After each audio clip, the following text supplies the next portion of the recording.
नमस्कार दोस्तों, स्वागत है आपका मेरी एक और नई कहानी में। ममता हाट बाजार से सब्जी खरीदकर घर लौटी तो देखा घर में काफ़ी शांति पसरी हुई थी। दोनों बच्चे चुपचाप बरामदे में बैठे अपनी पढ़ाई कर रहे थे। रोज़ धमा चौकड़ी मचाने वाले उसके 8 और 12 साल के बेटे चुपचाप बैठकर पढ़ाई कर रहे हैं। उसे इसकी बड़ी हैरानी हुई।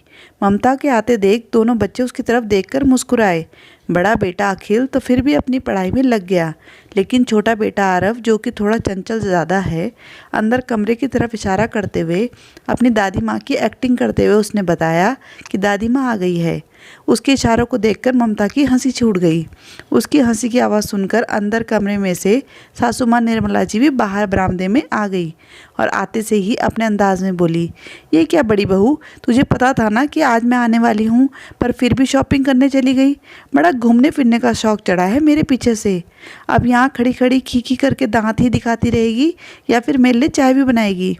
माँ जी, मैं शॉपिंग करने नहीं, सब्जी खरीदने गई थी, वो भी पास के हाट बाजार में। हाँ हाँ, कुछ खरीदने तो गई थी ना, उसे शॉपिंग ही कहते हैं।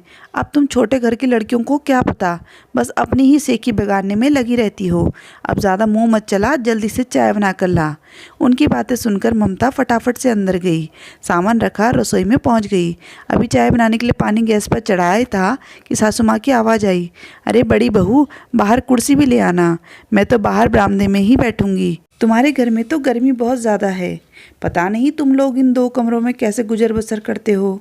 जी माँ जी, अभी लाई, कहती हुई ममता कुर्सी लेकर बाहर बरामदे में रख आई। अंदर रसोई में जाकर फटाफट चाय बनाई और 2 कप में छानकर बाहर ही ले आई। 1 कप निर्मला जी को पकड़ाया और दूसरा कप लेकर वहीं दोनों बच्चों के पास नीचे दरी पर बैठ गई। तभी निर्मला जी ममता से बोली, अरे ममता, इस बार मीना ने तेरे लिए कुछ साड़ियाँ दी हैं, सभी एक से बढ़कर एक हैं और महंगी भी हैं। देख, तेरी देवरानी तेरे लिए कितना कुछ करती है। कह रही थी भाभी जी के लिए साड़ियाँ ले जाइए। भैया तो कहाँ उन्हें इतनी महंगी साड़ियाँ दिलवा पाते होंगे। अंदर मेरे सामान में ही रखी है, अभी थोड़ी देर में दे दूँगी। निर्मला जी की बात सुनकर ममता बोली, माँ जी, आप साड़ियाँ लेकर क्यों आई? मुझे ज़रूरत नहीं है, कम है ज़्यादा है, जैसी भी साड़ियाँ मुझे मेरे पति दिलाते हैं मैं उसी में खुश हूँ। उसकी बात सुनकर निर्मला जी मुंह बिगाड़ते हुए बोली, अरे कहाँ दिलाता होगा साहिल तुझे साड़ियाँ, 200-300 से ज़्यादा नहीं तेरी साड़ियाँ।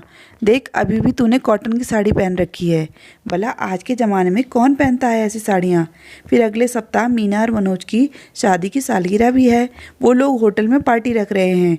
ऐसे में तुम ये हल्की फुल्की साड़ी पहन कर आओगी तो क्या अच्छा लगेगा? तुम उनकी इज्जत का भी तो सोचो। पर माँ जी, बस बस, ज़्यादा ज़बान चलाने की ज़रूरत नहीं है, एक बार कह दिया ना। समझ नहीं आ रही तुम्हें? एक तो वो देवरानी होकर भी तुम्हारे लिए इतना सोच रही है और ऊपर से तुम जेठानी की ठसक दिखा रही हो, पता नहीं क्या ईगो लेकर बैठी हुई हो। कहती हुई निर्मला जी चाय पीने लगी। ममता ने भी उस समय कुछ कहना ठीक नहीं समझा, क्योंकि वह अगर जरा सा भी कुछ बोलती तो निर्मला जी बतंगड़ बना देती, इसलिए वो चुप हो गई, यह सोचकर कि साहिल खुद ही बात कर लेंगे। साहिल को बिल्कुल भी पसंद नहीं था कि ममता माँ या फिर मीना से कोई कपड़े ले। पिछली बार भी निर्मला जी एक साड़ी लेकर आई थी, जिसे ममता ने खुशी खुशी रख लिया था। निर्मला जी उस दिन ज़्यादा देर तक रुकी नहीं थी और साहिल के आने से पहले ही वहाँ से रवाना हो गई थी, इसलिए साहिल को इस बारे में पता नहीं था। लेकिन जब शाम को साहिल घर पर आया और ममता ने वो साड़ी दिखाई तो उसे देखते ही साहिल बिगड़ गया। ये क्या ममता, तुमने माँ से साड़ी क्यों ली? अचानक से साहिल के जवाब से ममता हड़बड़ा गई और बोली, माँ जी ने इतने प्यार से लेकर साड़ी दी थी तो तुम्हारे लिए मेरे प्यार की कोई वैल्यू नहीं है क्या, जो तुमने माँ की दी हुई साड़ी रख ली?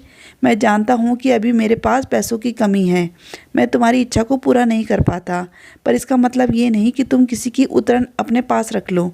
उतरन? अचानक ममता अवाक होकर साहिल की तरफ देखने लगी। तब साहिल बोला, हाँ ये उतरन ही है, मैंने ये साड़ी मीना को पहने देखा था। नहीं नहीं, आप ये क्या कह रहे हो? भला माँ जी मुझे मीना की उतरन क्यों देगी? ममता अभी भी मानने को तैयार नहीं थी। तुमसे ज़्यादा मेरी माँ को मैं जानता हूँ, वो कभी भी तुम्हें खुशी खुशी कुछ नहीं देगी। कहते हुए साहिल ने फेसबुक पर मीना के 1 सप्ताह पुराने पोस्ट दिखाए। सचमुच मीना ने वही साड़ी पहन रखी थी। देखकर ममता हैरान रह गई और बोली, तभी माँ जी कह रही थी कि इसका ब्लाउज कटवा कर रखा था, मिल नहीं रहा है, तुम किसी और ब्लाउज के साथ इसे पहन लेना। बस तब से साहिल ने ममता को माँ से कुछ भी लेने से इनकार कर दिया। निर्मला जी के 2 बेटे हैं, बड़ा बेटा साहिल और छोटा बेटा मनोज। साहिल पहले अपने पिता का बिजनेस संभालता था, लेकिन अचानक पिता की मौत होने के बाद और बिजनेस पार्टनर की धोखाधड़ी के कारण सब कुछ ठप हो गया। हालांकि साहिल अभी भी सब कुछ ठीक करने की कोशिश में लगा हुआ था, पर परिवार का पेट तो पालना था। निर्मला जी भी अब यदा कदा सुना ही देती थी, बल्कि यूं कहो कि वो अब एहसान ही जताती थी। इसलिए साहिल जहाँ छोटी मोटी नौकरी करके अपना और अपने परिवार का गुजर बसर करने लगा, वहीं छोटा भाई मनोज इंजीनियर बन गया और अच्छा खासा कमाने लगा। साहिल की शादी ममता के साथ हुई थी, जो खुद एक मध्यम वर्गीय परिवार की बेटी है, इसलिए शादी में ज़्यादा दान दहेज भी नहीं आया। इस बात को लेकर निर्मला जी हमेशा ममता से गुस्सा ही रही और अब साहिल की छोटी मोटी नौकरी के कारण निर्मला जी को पूरा मौका मिल गया था ममता को और परेशान करने का। लेकिन मनोज की पत्नी मीना अमीर घराने की बेटी है और काफ़ी दहेज लेकर आई थी। ऊपर से मनोज की इतनी कमाई, उसकी पत्नी मीना और माँ को इस बात का बहुत घमंड है और यहीं से दोनों बेटों में भी फ़र्क और ज़्यादा शुरू हो गया। निर्मला जी जहां मनोज और मीना की तारीफ करते नहीं थकती, वहीं साहिल और ममता में कमियां निकालने से भी गुरेज नहीं करती। लेकिन उसके बावजूद भी साहिल और ममता अपने परिवार के साथ खुश हैं। पहले सब लोग साथ ही रहते थे, लेकिन निर्मला जी के दोनों बेटों में भेदभाव करने के कारण साहिल ने अपने परिवार के साथ घर छोड़ दिया और अपने पिता द्वारा बनवाए गए इन 2 कमरों के मकान में शिफ्ट हो गया, जबकि निर्मला जी अपने छोटे बेटे बहू के साथ उस बड़े से मकान में ही रही। हालांकि वो मकान भी उनके पति द्वारा ही बनवाया गया था। खैर शाम को साहिल घर पर आया तब निर्मला जी बाहर बरामदे में ही बैठी हुई थी। उसे देखते ही अपने साड़ी के पल्लू से खुद को हवा करते हुए बोली, अरे साहिल तू आ गया बेटा, कैसे रहता है तू इस घर में? मेरी तो यहाँ गर्मी के कारण जान निकल रही है। वो तो मैं वापस चली जाती, लेकिन अगले सप्ताह मनोज और मीना की शादी की सालगिरह है, वो भी बड़े होटल में। बस तुझे बताने के लिए रुक गई, बस अब रवाना होंगी। साहिल निर्मला जी की बात सुनकर बोला, माँ 1-2 दिन यहाँ मेरे पास भी रुक जाती तो मुझे भी अच्छा लगता। अरे मुझसे नहीं रुका जाएगा इस 2 कमरों के मकान में, कितनी गर्मी है यहाँ, ऊपर से एसी भी नहीं है। तू एक काम कर, कैब बुक करवा दे, मैं अभी कैब से रवाना हो जाऊंगी। साहिल जानता था कि निर्मला जी यहाँ नहीं रुकेंगी, इसलिए अपना मोबाइल निकालकर कैब बुक कर दिया। निर्मला जी अपना सामान लेने अंदर गई। इतने में ममता बाहर निकल कर आई और धीरे से बोली, सुनिए माँ जी मेरे लिए कुछ साड़ियाँ लेकर आई है। साहिल ने ममता की तरफ देखा तो ममता बोली, मैंने मना किया था पर वो सुन ही नहीं रही, उल्टा मुझे ही सुनाई जा रही थी, अब आप ही संभालिए माँ को। इतने में निर्मला जी अपना सामान लेकर बाहर आ गई। उन्हें देखते ही साहिल बोला, माँ जाते हुए अपनी साड़ियाँ भी साथ लेकर जाओ, ममता ये साड़ियाँ नहीं पहनेगी। साहिल की बात सुनते ही निर्मला जी ने पहले तो ममता को घूर कर देखा और फिर साहिल से कहा, क्यों, क्या बुराई है इन साड़ियों में? एक से बढ़कर एक साड़ियाँ हैं, इसने तो कभी देखी भी नहीं होगी ऐसी साड़ियाँ।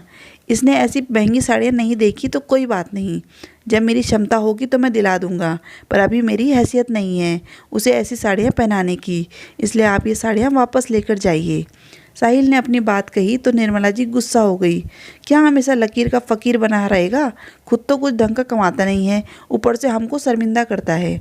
अब अगले हफ्ते मनोज और मीना की शादी की सालगिरह है, वो भी होटल में, कितने ऊंचे ऊंचे लोग आएंगे वहाँ, उसमें ये ऐसी साड़ियाँ पहनकर आएगी तो क्या इज्जत रह जाएगी उन लोगों की?